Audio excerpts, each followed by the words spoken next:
They thought they could erase her legacy overnight. They didn't expect me to know her secrets, and the moment I revealed them, the entire room froze. My name is Nathaniel Hart. Growing up, our family home was more than walls and wood. It was the heartbeat of our history. My mother, Eleanor, had built it herself, every corner filled with memories, laughter, and lessons she never wrote down but lived by. After she passed, grief wrapped around me like a heavy cloak, yet nothing could have prepared me for what came next. A week after the funeral, I returned to the house, walking through rooms still scented with her perfume. I wanted to feel her presence, to keep her memory alive. But my family, my own blood, had other plans. My Uncle Richard first mentioned it over dinner, his eyes gleaming with a greed I hadn't seen before. "Nathaniel, the house, it's valuable. Selling it would solve a lot of problems. Your cousins agree." I froze. Problems for them, maybe, but this house, this was my mother's life, my sanctuary, and now they wanted to cash it in like it was just another investment? "What about her wishes?" I asked cautiously, my voice tight. Richard smirked, leaning back in his chair. "Your mother left no will, Nathaniel. Legally, we can do what we want. The house is ours now." I felt my stomach twist. No will. That couldn't be. My mother had always been meticulous. I remembered her speaking to me quietly one night years ago. "If anything ever happens, there's a clause they'll never find. Keep your eyes open." I didn't understand then, but I remembered it now, and I knew it was time to uncover what she meant. The betrayal hit harder than I imagined. My cousins, my uncle, people I grew up loving, had become predators in the guise of family. They planned renovations, listings, even open houses as if I was a ghost to be ignored.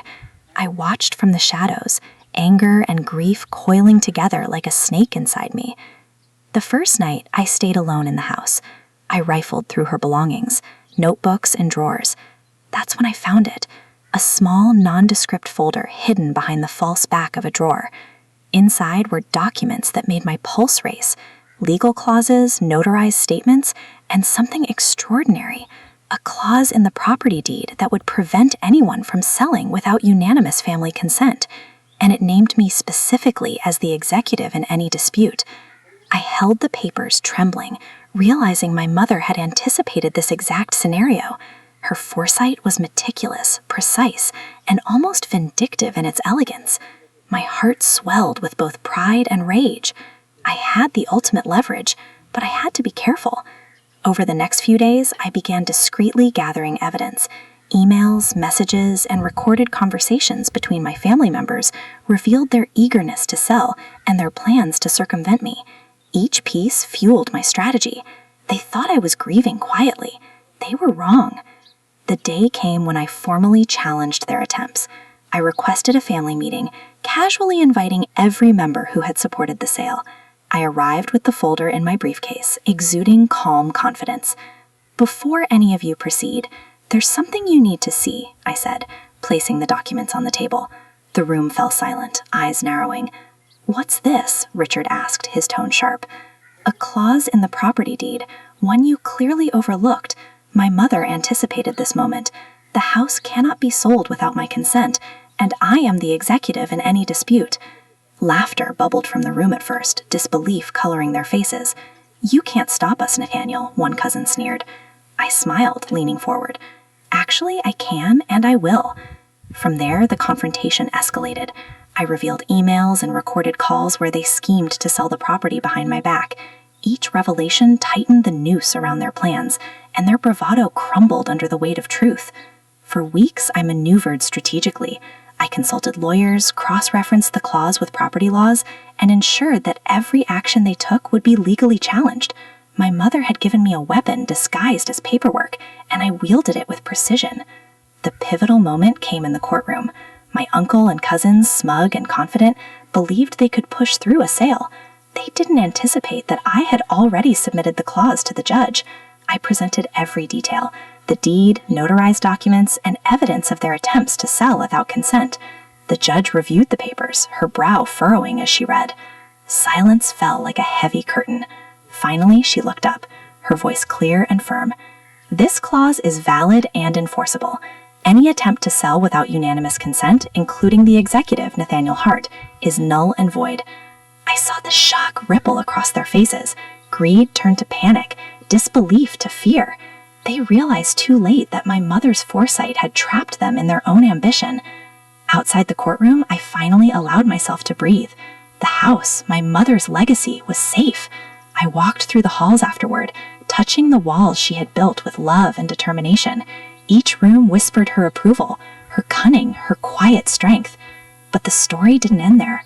As I reviewed her letters one evening, I discovered another surprise. My mother had left me personal messages for each family member, exposing their own secrets in ways that ensured they would never act against the house again. It was poetic justice. Each revelation was a reminder. She had not only protected her home, but had engineered a lesson in humility and respect for her legacy. From that day on, I took responsibility for the house, restoring it not just as a dwelling, but as a living memory of her life. I invited neighbors, friends, and those who had loved her to celebrate her memory. The very family that tried to betray her legacy was left to confront their own shame, unable to interfere. In the quiet of the evenings, I sometimes still feel her presence. The house is more than bricks and wood. It's a testament to her foresight, her resilience, and her subtle revenge against greed. And me? I'm no longer just her son. I am the guardian of her legacy, the executive of justice she designed long before I could understand it. The final shock came months later, when I discovered that the clause was part of a broader trust. Any attempt by my family to challenge it would automatically redirect half of their inheritance to charity. My mother had not only protected the house, but had ensured that anyone who betrayed her would lose everything financially as well. A last ruthless stroke of genius.